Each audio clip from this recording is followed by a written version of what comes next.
Hi, நான் தான் சிவா. மணி பார்த்தீங்கன்னா ஒரு 10 மணிக்கிட்ட ஆக போகுது. பார்த்தீங்கன்னா ஃபேன் போடலை. ஏன் ஃபேன் போடலைன்னு கேட்டிங்கன்னா, வீட்டுக்கு ஒரு தேன் சிட்டு தெரியுதா உங்களுக்கு? தேன் சிட்டு. ஏன்னா நம்ம ஃபேன் போடுவோம், திடீர்னு பறப்போம், ஆளுகள் உள்ள வந்துச்சுன்னா பாருங்கள். வீட்டுக்கு வந்து சிட்டுக்குருவி தேன் சிட்டு வர்றது ரொம்ப நல்லது.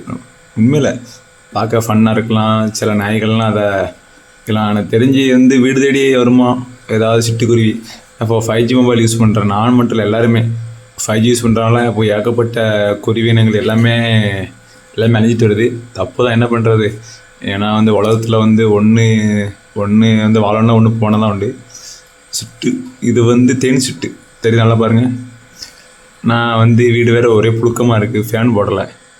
இதுனா தெரியும், ஃபேன் போடலை. அது மட்டும் இல்லாமல் பார்த்தீங்கன்னா வீட்டுக்குள்ளே ஹாய் ஐயா குட்டி படுத்துருப்பாங்க பாருங்கள். தம்பி மாணிக்கம் படுத்துருக்காங்க பாருங்க. ஒருத்தங்க வீட்டில் குட்டியை சவதியில் போட்டு வளர்ப்பாங்க. இந்த மாதிரி ஐயா குட்டி காத்தாடி இல்லாமல் தூங்க மாட்டாங்க. இங்கே பாருங்கள். ஏய் ஏய் இங்கே பாரு. ஏய் மாணிக்கம், என்னடா முறைக்க? காத்தாடி ஓடலை, புழுக்கமாக இருக்குது. இது வந்து மை ரூம். இது வந்து இந்த ரூம் வந்து நமக்கு மட்டும்தான்.